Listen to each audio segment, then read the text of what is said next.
पालकमंत्री नामदार राधाकृष्ण विखे पाटील यांनी शहरवासियांना शांतता राखण्याचे आवाहन केले आहे. अफवांवर विश्वास ठेवू नका. पोलीस प्रशासनाला योग्य त्या सूचना दिल्या आहेत. अहिल्यानगर शहरात घडलेल्या घटनेबाबत पोलीस प्रशासनाने योग्य कारवाई केली आहे.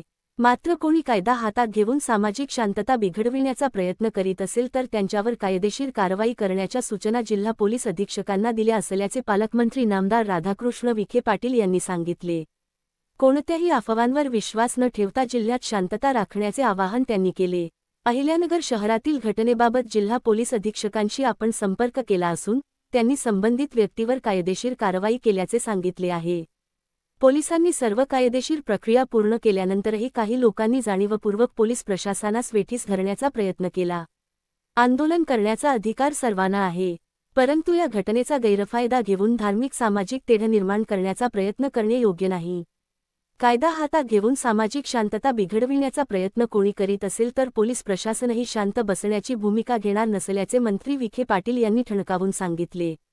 जिल्ह्याची सामाजिक शांतता टिकवून ठेवण्याची जबाबदारी सर्वांची आहे.